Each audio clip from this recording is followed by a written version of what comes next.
Hello दोस्तों, नमस्कार, प्रणाम। हेलो दोस्तों, नमस्ते, प्रणाम। हम दोनों लोग के चैनल में आप लोग का स्वागत है। हम लोग गा रहे हैं शादी, पारंपरिक गीत शादी की है।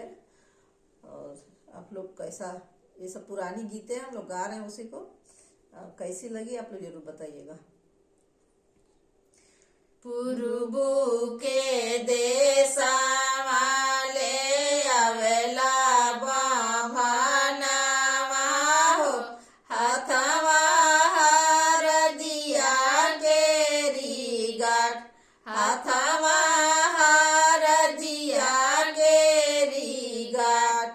बैठो ना बाबा ना चनन के पीड़ाइया हो, कहा बाबन नैहर कुशला, कहा बाबन नैहर कुशला।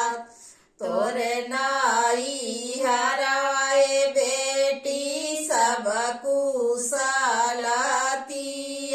हो, तोर बाबा रो देल बिया, तोर बाबा रो देल बिया। अपने मो बाबा के कही बिटियावा हो, के कर बाबा रो देल बिया, के कर बाबा रो देल बिया।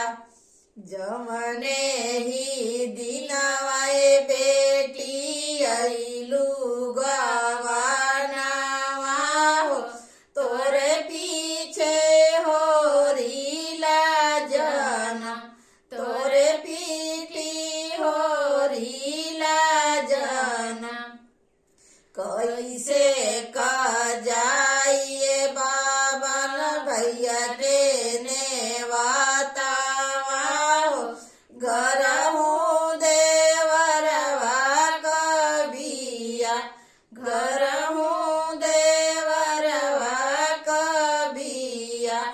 देवरू हर दिया बेटी अचरे छिपाइया हो, भैया रे नेवतवा तू जा, भैया रे नेवतवा तू जा।